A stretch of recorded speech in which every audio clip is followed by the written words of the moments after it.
Дастарханыңыздың көркін ашатын өте дәмді салат дайындаймыз.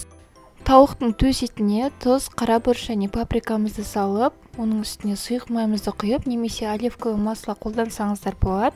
Жақсылап араластырып, 1 сағатқа маринадтауға қойып қоямыз. Маринадталған тауық етімізді 180 градуста шамамен 35-40 минутта пісіріп аламыз. Етіміз піскенше көкөністерімізді турап аламыз. Дәл осы видеодағыдай барлық қиярымызды турап шығамыз.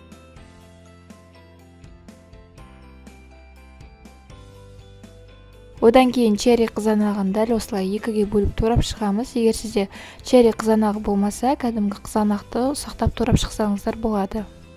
Піскен тауық етімізді осылай ұсақтап турап шығамыз. Жарты бөлігін салатымызға салып, жарты бөлігін әсемдік үшін алып қоямыз. Және салат жапырағын осылай ұсақтап турап салатымызға саламыз. Одан кейін сырымызды дәл осы видеодағыдай ұсақтап турап шығамыз.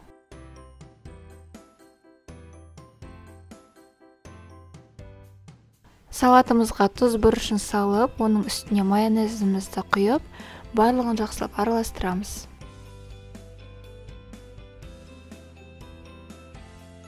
Және бетіне әсемдік үшін чечилді дәл осы видеодағыдай бір-бірінен ажыратып шығасыздар.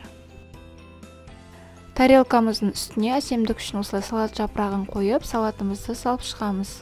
Одан кейін бетіне жаңағы тауық етімізді салып, оның үстіне чечилді қоямыз.